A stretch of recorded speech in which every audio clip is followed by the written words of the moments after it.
دوستان نهایت عزیز، امیدوار هستم که جور و صحتمند و سرحال و دور از گزند روزگار در امان الهی باشید. دوستای عزیز، آمدیم با یک ویدیو جدید، با یک آموزش جدید که چطور می توانیم در حالت آفلاین و آنلاین متن‌های انگلیسی را به فارسی و از فارسی را به انگلیسی تبدیل نماییم. تشکر که با ما هستید دوستای عزیز. ویدیو را لایک کنید، فالو کنید صفحه ما را و برای دوستانتان شیر کنید تا از این سهولت مستفید شوند. دوستان عزیز، میریم سراغ آموزش، زیاد پرحرفی نمی کنیم. تشکر از اینکه ویدیوهای ما را لایک میکنین، فالو میکنین. برو بریم.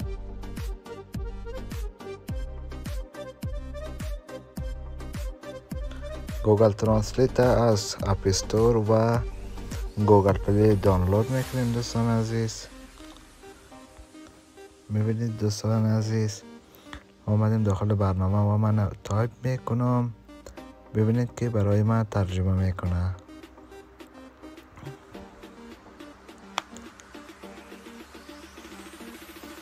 سلام، خوب هستی؟ ببینید دوستان عزیز، برای من ترجمه کرد. فالو تشکر، تhank you. ببینید دوستان عزیز، براحتی چقدر سریع برای شما به انگلیسی تبدیل میکنه و برعکس آن را همچنان دوستان عزیز میکنه. و ناگفته نماند دوستان عزیز، میتونید از اسکرین شات هایتان هم ترجمه کنید. از هر جایی که اسکرین شات بگیرین، این برنامه برای شما ترجمه میکنه از انگلیسی به فارسی و برعکس آن را.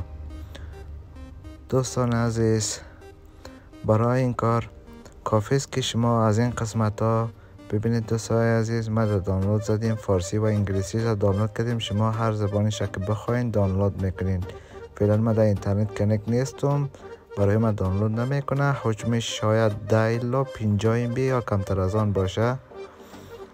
زبان های زیادی داره: عربی، پشتو، فارسی، انگلیسی، چینی و زبان های دیگه که شما لازم داشتین میتونین از این قسمت دانلود کنین دوستای عزیز.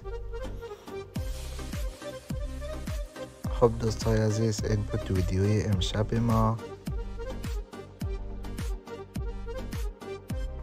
تشکر از اینکه دوستای عزیز ویدیو ما را تماشا میکنید. تشکر از اینکه لایک، فالو میکنید دوستان عزیز. تا ویدیوی بعد، تا آموزش بعد دوستای عزیز، شما را به خداوند همتا و بی همتا می سپارم دوستان نهایت عزیز.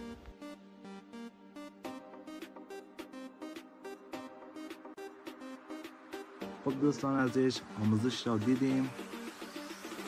امیدوار هستم که برای شما این ویدیو کارآمد باشه. این ویدیو را لایک کنید تا برای ما انرژی بدهید تا بهتر ویدیوهای بهتری و برنامه‌های بهتری را به شما به معرفی بگذارم و برای دوستانتان هم بفرستین این ویدیو را تا از این سهولت مستفید شوند. و در بخش کامنت ها برای من بگویید که آموزش بعدی چی باشه. تشکر.